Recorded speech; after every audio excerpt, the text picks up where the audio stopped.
Get this. Adults with financial literacy skills have 82% more wealth than those who don't.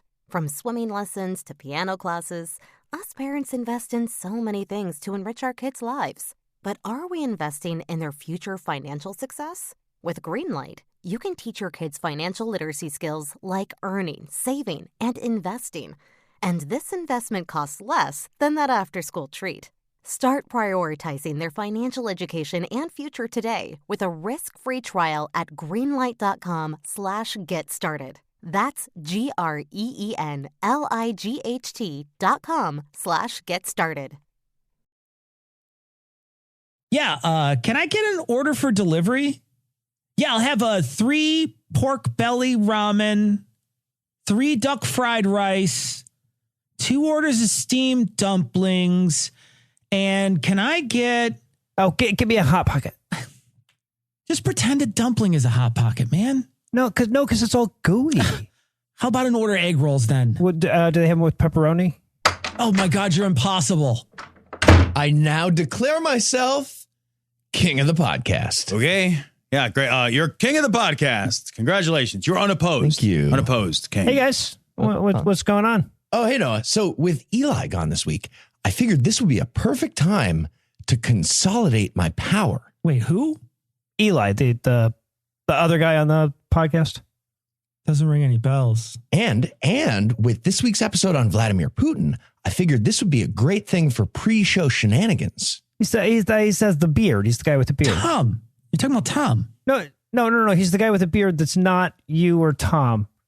He's the one that does the funny voices. Funny. I'm drawing a blank here. So I have declared myself king of the podcast. And from now on, nobody can make Heath is drunk jokes or banging my mom jokes or I'm so lonely and depressed jokes. That's all out. Okay, great, man. King of the podcast. No one cares. This is the lowest stakes title in the history of everything. And we are also still making those jokes. Those jokes aren't stopping. He's chubby, Jewish guy. He always opens his mouth in the photos. Oh, he's part of the podcast? I mean, okay, kind of. Huh. I thought you just used our bathroom, man. Without buying anything. That's another rule. He can't use the bathroom.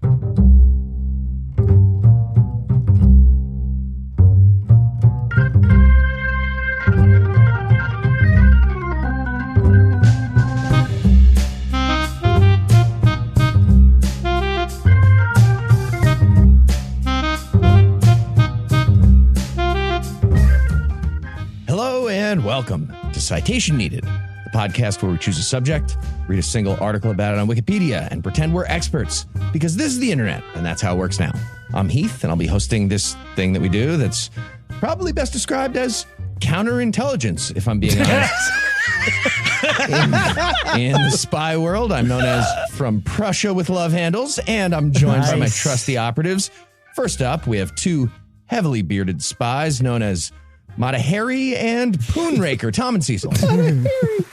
Okay, I'm aware that's a reference to something. I don't know what that is a reference to. Hello, really? This is James Tom. Bond. Pop culture. At first, I thought it read Poon Breaker, and I was like, hell yeah. And then I realized I'm just a genital comb. Yeah. So, okay, fine. It was the second thing. Be proud. And we also have a guy who just needs a few more cats or like 8 more vaginas, and he'll be Octopussy. Noah is here. Yeah, it's okay, Ben Shapiro. Most of the ones at my house hate getting wet, too. So tell us, Noah, what person, place, thing, concept, phenomenon, or event are we going to be talking about today? Today, we're going to be talking about Vladimir Putin. All right. And you read a Wikipedia article and probably a biography, right? It's a two biographies. Two actually. biographies. There it is. So are you ready to tell us about real life crotch lasers or whatever he did? Boy, am I ever. All right. So who is Vladimir Putin? Okay, so even after reading 2 biographies of the guy, that's hard to say. I mean, we're talking about a guy from a pretty unremarkable family that grew up in a secretive, repressive state, then spent 16 years working for the world's most secretive organization, only to watch his federal government and all their records kind of collapse around him and then have to start anew. So he's from Indiana? It's like Indiana. So the point is that very few reliable records exist for the average Russian that was born in the 50s. And his particular biography has been thoroughly scrubbed twice. Once when he went to work for the KGB, and again when he was handed the nation's presidency on a silver platter. The point is, pretty much everything I say about his early life has to come with a big asterisk. Yeah, an asterisk covered in polonium. You know, I know Eli isn't with us today, but I feel like he'd appreciate an essay that may or may not be at all true. I just want to just for sure. He does like the asterisk. He's here in spirit. Yeah. The spirit of asterisk. Every time a dubious claim is made, Eli gets his wings or mango nectar or whatever. Take a shot, Eli. All right. So Vladimir Vladimirovich Putin, or Vladipoots, was born in Leningrad on October 7th of 1952 to Vladimir Spiridonich and Maria Ivanova Putin. Didn't George W. call him Pooty Poots at one point? I wouldn't be at all surprised. Doesn't make it into the I think he called him biographies. I love that history will look back at a genocidal monster and it'll have cutesy poo nicknames. Like, that's Yeah, a great, right. like, Already we have an asterisk here on his parents' names. Right, there is a persistent rumor that Vladipoots is actually adopted and his real birth parents are unknown. But since there's such a stigma against adoption in Russia, that's the exact kind of information that would be repressed by Putin's government. His father was severely injured in World War II, or as they call it in Russia, the Great Patriotic War, and worked for a auto plant after the war. His mom was a factory worker, and his grandfather, his paternal grandfather, Spiridon Putin, was a personal cook for both Vladimir Lenin and Joseph Stalin. Now, by the time that little Vladdy was born, the siege of Leningrad had been over for almost a decade, but it still factored heavily into his early childhood. The siege of Leningrad was a nearly 3-year affair during the Second World War that killed off over 600,000 civilians, including Vlad's older brothers, and left the city devastated for decades to come. Until at least the 80s, and probably even today, Leningrad lagged way behind other major cities in the Soviet Union in terms of social services and infrastructure. Even the fact that Vladdy had two parents who both survived the siege set him apart from most of his peers. Yeah, people tend to be a little cautious of folks who have like a favorite preparation of their dead neighbor. Yeah. All right, canna bolognese. That's a fun wordplay you made there. You guys are still creepy despite that great wordplay. Takes the edge off a pig in a little. blanket. Now, like I said, we don't actually know much about Vladdy's early life, but one thing we can safely say is that he got beat up a lot as a kid. And we know this because, A, he did martial arts as a grown-up. Right? So, I mean, Yikes. that is Yeah. the truest thing that's ever been said on this show. Yikes. And B, all of the official, like, authorized biographies of him go out of their way to talk about how he never got beat up as a kid. Everybody knew better than to beat up on him. So and Putin is a little guy, right? So officially he's 5'7", but again, asterisk, he's probably at least a couple inches shorter than that. So like even when he exaggerates, he only gets to Tom Cruise's height, right? The point is he would have been a ripe target for bullies in a very hard-assed city. 5'7" and exaggerating about inches. I didn't expect to feel so close to Putin right now. No, from his early childhood, little Vladdy dreamed of being a spy. He attributes his career choice to a popular movie called The Shield and the Sword, which I've heard described as the Soviet James Bond. It's a series of movies released in 4 parts, kind of necessary when your movie is 325 minutes long. Jesus, what? Right? But apparently it made enough of an impression on young Vladdy that he can still sing the theme song from memory to this day. Nice. Same for me with Saved by the Bell, actually. Now, And I did go on to be a high school student. So there you go. Well, there you go. Yeah.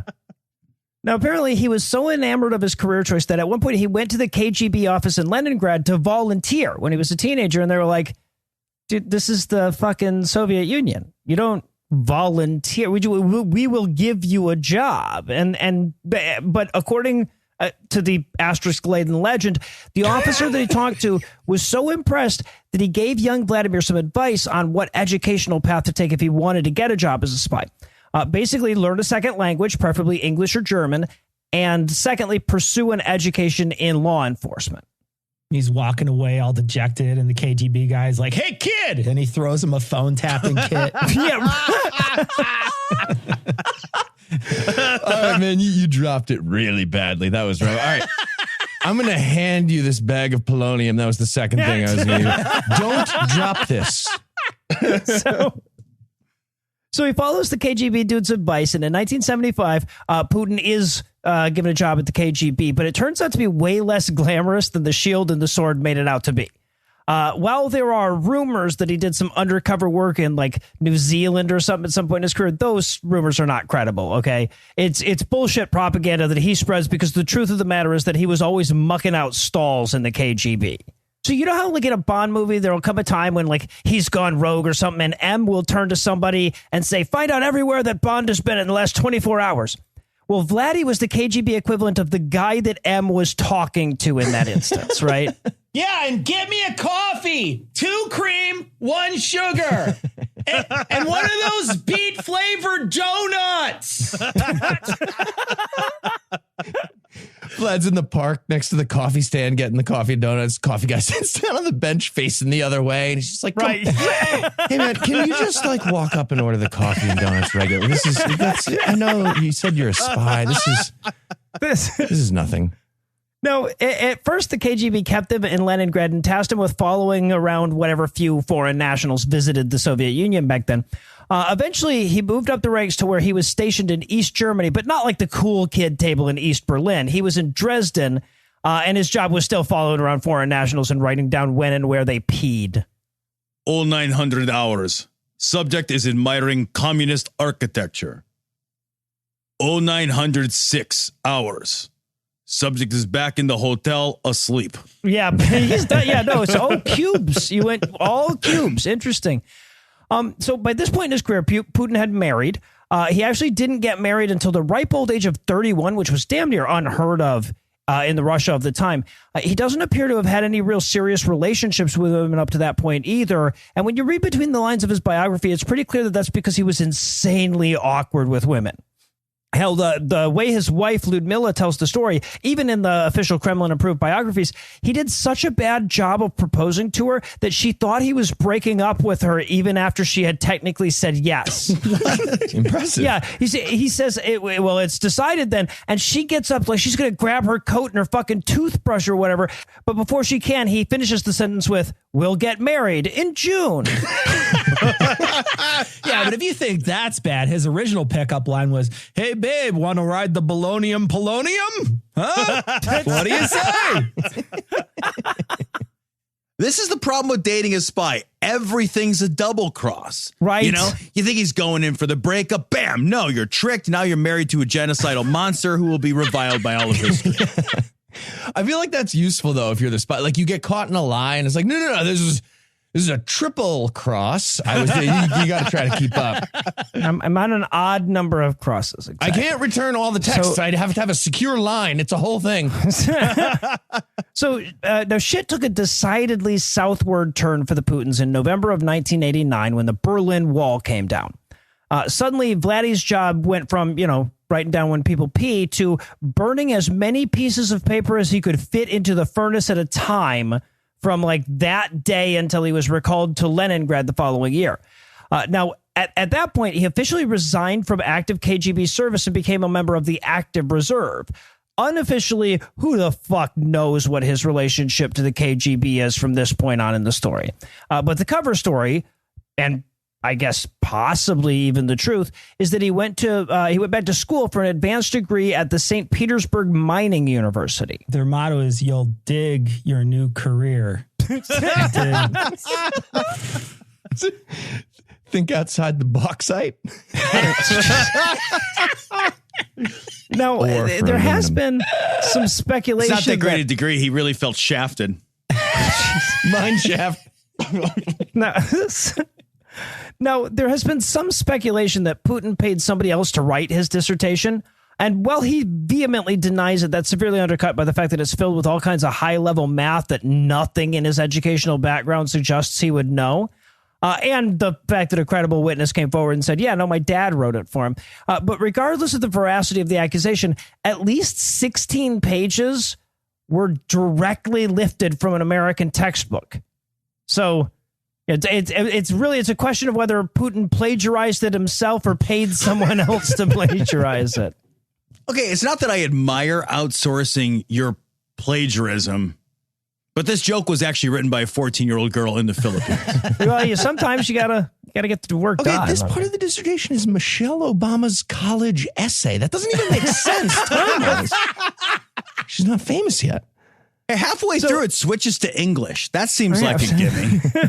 Why does it keep saying see figure? There are no figures. I don't. Anyway, so while he's completing his thesis, quote unquote, asterisk, the Soviet Union is crumbling all around him. Now, I should admit right here, I find this to be possibly the most interesting period in the modern history of any country. So I've got to be really careful not to get into the weeds here. But suffice to say that after the reunification of Germany, the clock was ticking on the USSR. Right. Then chairman of the Supreme Soviet of the Soviet Union, Mikhail Gorbachev, tried a bunch of speed reforms to stave off the inevitable. But in December of 1991, he officially stepped down to make room for the nation's first ever elected leader, Boris Yeltsin. In political terms, it's like being tired of walking down the stairs, so you throw yourself down an open elevator shaft just to get down. To severely understate the case, I'm just going to say that the Soviet Union failed to smoothly transition to an open free market economy. The 90s were a chaotic decade for Russians that were marked by constant wars, rampant corruption, constant shortages, political turbulence, and skyrocketing inflation. Hell, in his 8 years in office, Yeltsin went through 8 different prime ministers. And as Yeltsin neared the end of his constitutional term limit of 8 years, he was getting so unpopular that there was a very real chance that a successor would try to win favor by throwing his ass in jail as soon as he stepped down. But the system they had in place gave him so much power that he could damn near handpick his successor. Russian Rudy Giuliani standing in front of the Four Seasons Total Borscht House. This is totally legitimate. We have stacks of affidavits. No, you can't see them. What? No. The real American Giuliani off to the side, just dropping an armful of apples, trying to fold a map out at the same time. Which way's Ukraine? Now, Yeltsin was looking for a few important qualifications for the handpicked successor. First and foremost, it had to be somebody who definitely wouldn't throw his ass in jail. Secondly, he wanted somebody who wouldn't reverse the free market reforms that he'd been championing. But third, and perhaps just as importantly, he needed somebody bald. What? Now, this might be the weirdest thing that I know. But the Russian head of state has been trading back and forth between a hairy guy and a bald guy since Tsar Nicholas I in 1825. What? Almost 200 fucking years. This holds true even if you count all 4 leaders in 1917 and the puppet president that Putin stuffed in between his terms in office. Oh, okay. I'd like to take a moment and recognize the greatest observation ever in a citation episode. Let's take a moment of silence for that's amazing. Look up hairy bald. There's a whole Wikipedia article and it's fucking incredible. It's a male pattern baldness pattern. I like that. Yeah, right? Now, but luckily, Yeltsin happened to know a bald guy who didn't want to arrest him and made way too much money on the raping and pillaging of Russia's natural resources to want to roll back any of Yeltsin's reforms and return to a communist system. And that was a political neophyte that had never held elected office and nobody outside of a tight circle had ever even fucking heard of. And that guy was, of course, Vladimir Putin. All right. It looks like the next president of Russia can be Cecil and then me. So, yeah, I think we're both perfect. I mean, it could be Tom and then Eli, though, so it could be worse. Hey. All right. But before any of that happens, we'll find out what happens next with President Vladdy Boots after a quick break for some apropos of nothing.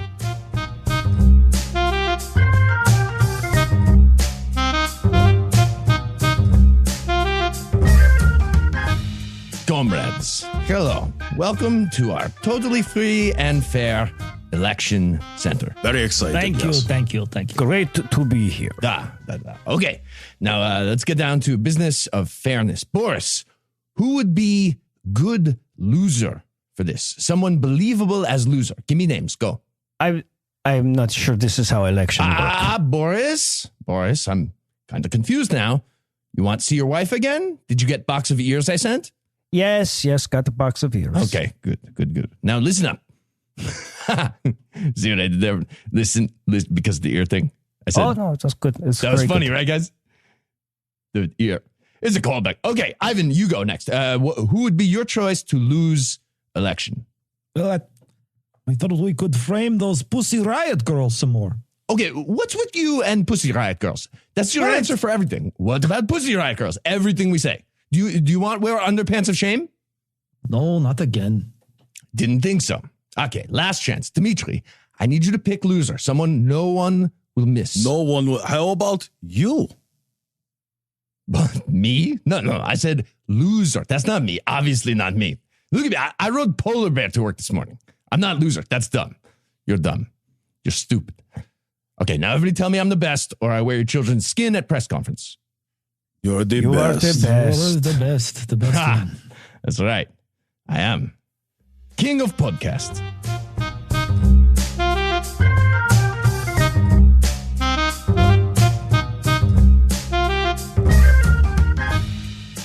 And we're back. When we left off, Russia was draining the swamp and getting a political outsider to take over the country. How'd that go? They were, though. Okay, so the way Putin comes to power is actually a pretty interesting story. Yeltsin can't exactly appoint a successor, and he doesn't have enough popular support to do the job with an endorsement, but he can install any prime minister he wants at any point, and they don't have a VP in their system. So if the president should say resign unexpectedly, the PM takes over as president. Now, that triggers an election, but it does give the hand-picked PM the advantage of incumbency. And if said PM knows that it's coming, it also gives them a head start on preparing their campaign against any would-be competitors. Yes. Resign unexpectedly. Fun fact, this event would come to be known as the Great Russian Winky Face election. Yep, sure would. He's got his election visor coming over and be like, hey, Vlad, I got a bunch of great Oppo research. Turns out they're all dead. Like the whole, very recently, all your opposition died. So, all right. So first step in Yeltsin's plan is to make Vladimir Putin popular. Boy. So he installs this relatively unknown bureaucrat from Leningrad, which at that point had been unrenamed back to St. Petersburg, as his prime minister. Then he gives Putin control over the ongoing conflict in Chechnya. This was an on-again, off-again quagmire that had been stalemated since 1994. But when Putin took over, he devoted an insane amount of extra forces to it. Like the force that he sent into Chechnya in 1999 was the same size as the force the Soviet Union used to invade Afghanistan 20 years earlier. Afghanistan, about the size of Texas. Chechnya, about the size of New Jersey. War. What is it good for? Cultivating Putin. Say it again. Yeah. War. Good God. Now, I want more James Brown Cecil. I think we need more of that in our lives. I've been saying that for years. Yeah. Now, unpopular war or no, the Russian people were still happy to see somebody at least taking the conflict seriously. With that many reinforcements, it seems like there was an end in sight for this war for the first time in forever, and that gave Putin a ton of political capital. Of course, his surge ultimately wouldn't work, and it would just be an even larger force that was bogged down then in an unwinnable war. But that wouldn't be clear for several more months. And by then, Yeltsin would have already surprise retired and gotten Putin elected to office.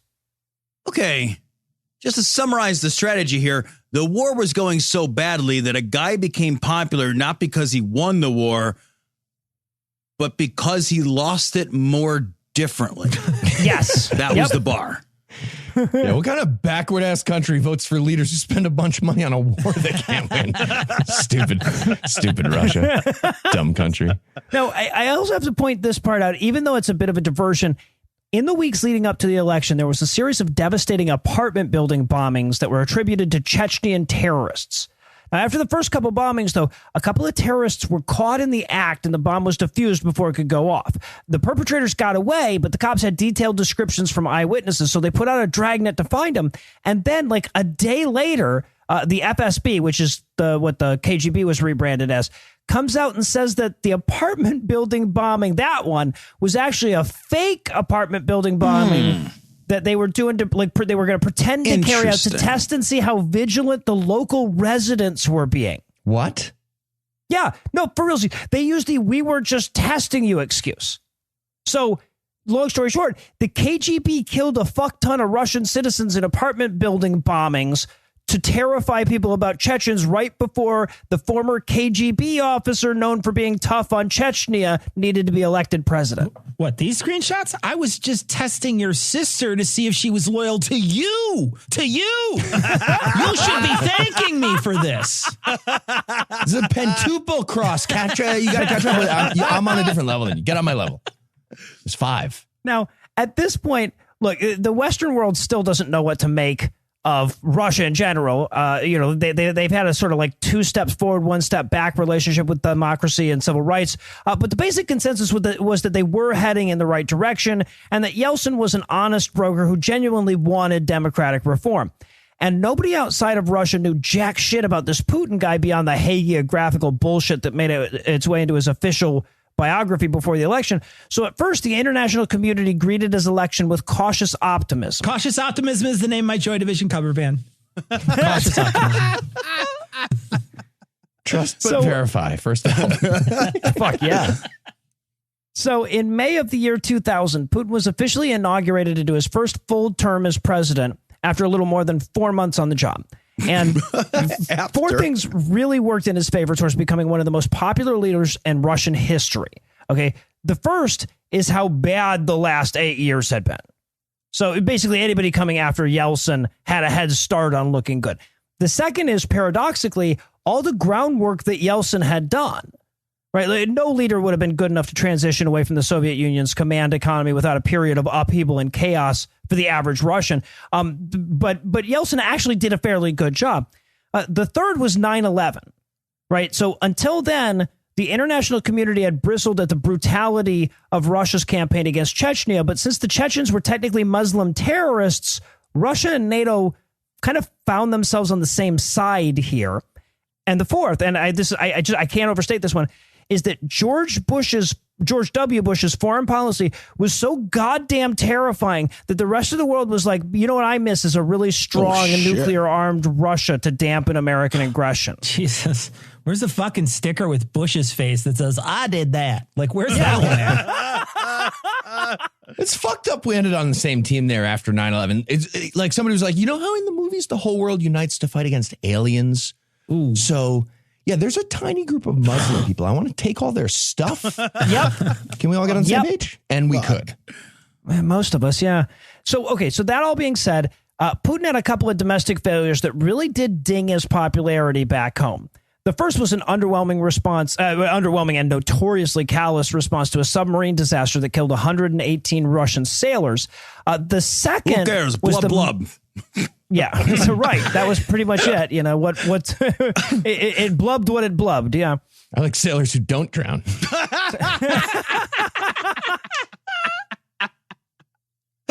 So the second ding came from the Moscow theater hostage crisis in 2002.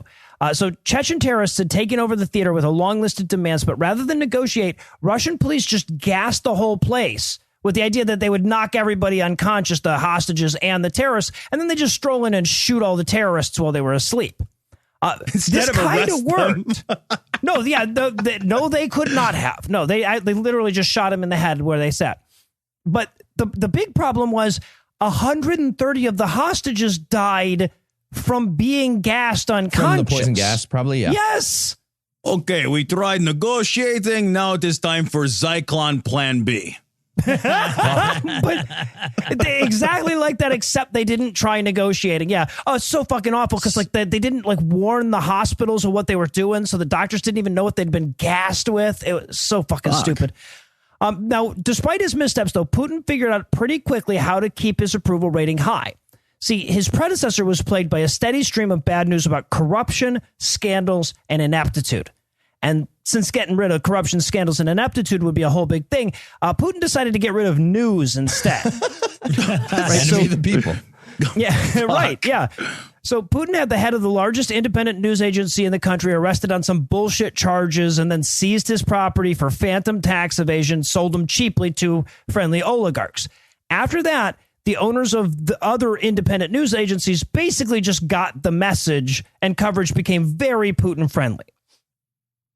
Of course, controlling the owners of news agencies doesn't necessarily equate to owning the reporters themselves, but when they strayed too far from the official line, he just had them killed. Now, of course, there's always like a millimeter or two of plausible deniability here, but the first high-profile anti-Putin reporter to be assassinated, Anna Politkovskaya, she was killed on Putin's birthday. Another of his harshest critics was killed in literal view of the fucking Kremlin.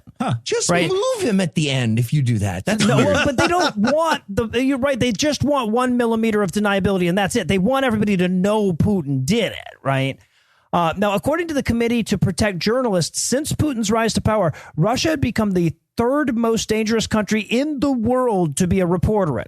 And now keep in mind, that includes like active war zones and shit. Yeah, it's right underneath American high school newspapers. Oh, Jesus Christ.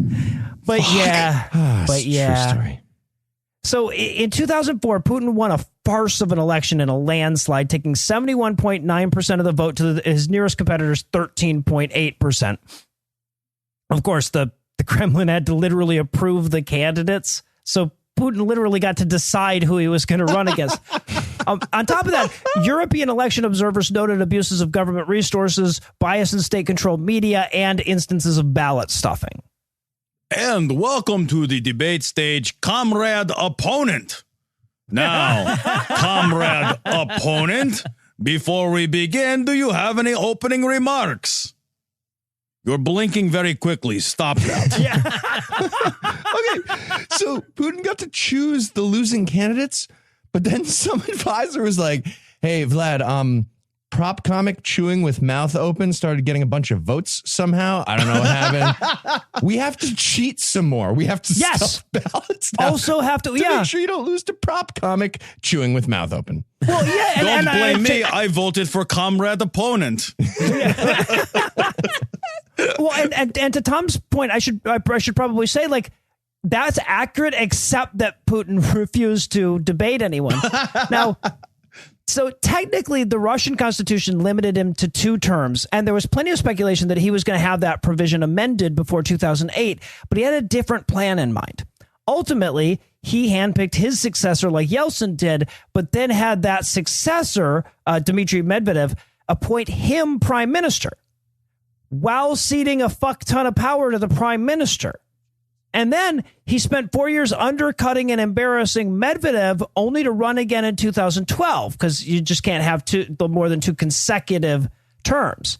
And he did that, by the way, after forcing through a constitutional amendment that extended the presidential term to 6 years, starting with the next president after Medvedev.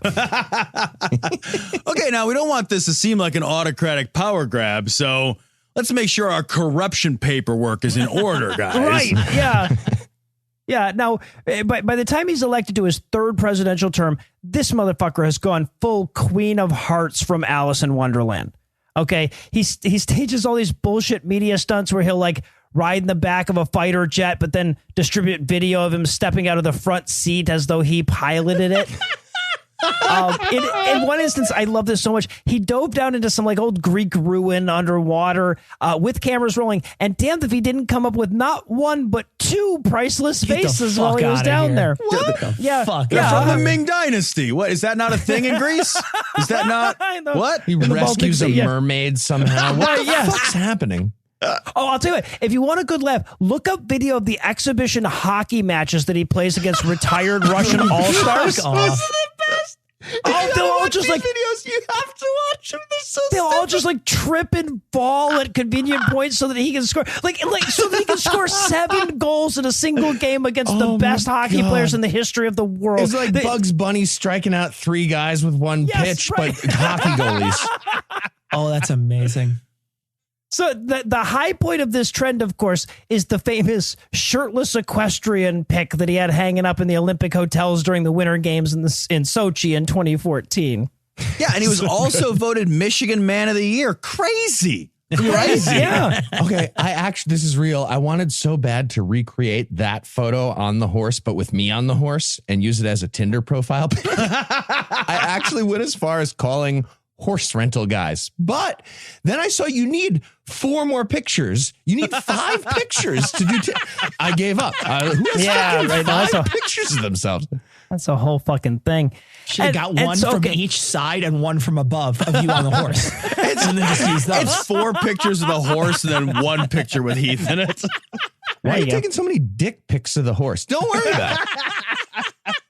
And okay, so look, Putin is a terrifying, genocidal, power-mad lunatic bent on world domination, right? He's as straight up Bond villain as any living human being.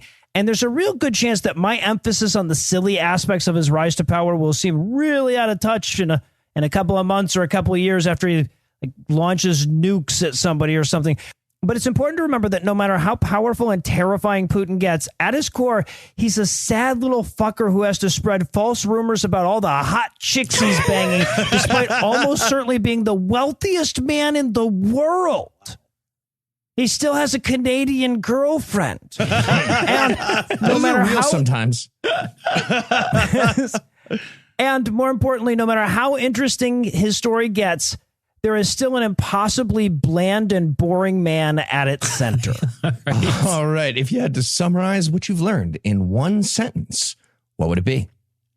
There is still an impossibly bland and boring man at its center. I'm sorry. I pulled the trigger on that too early, didn't I? All right. Are you ready for the quiz? That I am. All right, Noah. Putin seems determined to return Russia to the former glory of the USSR. What former glory? Great question. A, basic food shortages. B, the purges. C, Soviet asceticism and communal apartments. D, Chernobyl. E, a bizarre mix of high technology, incredibly narrowly focused to achieve a singular political goal, sandwiched in a context and culture of repressive economic and social deprivation. Secret answer F, all of the above. Got it. I know. USA. US. We're the best. Okay. Noah, other than cannibal Bolognese, obviously, which of the following was Putin's father's favorite food to make when he was cooking for Lenin and Stalin, apparently? Oh, okay. All right. A, red pudding. Red. I had to start with red pudding. It's a list of bad puns. You start with B, Bolshevik Chissoise. Bolshevik Chissoise. Soup. C, poisonberry jam. D, a lot of Moreo cookies. Or E, gabagulag. Sewer money, man. So good. Well, D is obviously the one that that's the best one, but I don't even want to say that with my mouth. So I'm going to go with E, gabagulag. It's never the Holodomor pun. It was the Never. correct gabagulag. Something you learn early. All right. Now, one time Tom and I watched Vlad sing Blueberry Hill on stage like bad karaoke. Yes. Tom thought he should have done. He really does. He gets in front of everybody and in front of this big crowd of people. Just Google Blueberry Hill. Full of celebrities. Right now. Just Google it and check it out. And he's doing it in front of like a bunch of celebrities too. I don't even know where it happened, but he's singing it really badly like bad karaoke. Tom, of course, thought he should have done Putin on the Ritz. What song did I think he should have sung? A, Occupation of Georgia on My Mind. B, Down with the GOP. Yeah, you know me. C, I Only Have Eyes for You, Crane. Or D, Crimea River. Oh, yeah, I thought that had to show up. Oh, these are all so fucking good. How do I pick just one? I'll go with C. I Only Have Eyes for Ukraine. Yes, sure. Because it doesn't matter to pick Eli. Anyways. Noah, you got him all right. You're going to give the win to Eli because of that? Sure, why not? Okay, Eli wins, and he's not here. I'm going to pick. I actually win, so I get to choose on Eli's behalf that I go next, and I'm king of podcast. There you go. This all makes sense. Our format is flawless. Rock solid. We have really got it down. Well, a couple hundred podcasts. For Tom, Noah, and Cecil. Eli's not here. I'm King of the Podcast. I'm Heath, King of the Podcast. I'm thanking you for hanging out with us today. We'll be back next week, and by then, I will be an expert on something else. Between now and then, you can hear Tom and Cecil on Cognitive Dissonance, and you can hear Eli, Noah, and myself on God Awful Movies, The Scathing Atheist, Skeptocrat, and D&D Minus. And if you support Ukraine, you can make a per-episode donation at patreon.com/CitationPod. What? Jesus. That is unrelated to Ukraine, but you can do both of those things. You can absolutely do both of those things. You can support Ukraine and us. It's priorities. And if you'd like to get in touch with us, listen to past episodes, connect with us on social media, or take a look at the show notes, check out citationpod.com.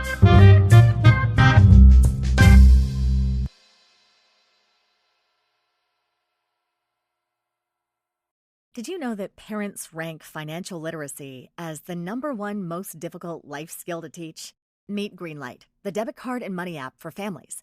With Greenlight, you can send money to kids quickly, set up chores, automate allowance, and keep an eye on your kids' spending with real-time notifications. Kids learn to earn, save, and spend wisely. And parents can rest easy knowing their kids are learning about money with guardrails in place. Try Greenlight risk-free today at greenlight.com/getstarted. That's GREENLIGHT.com/getstarted.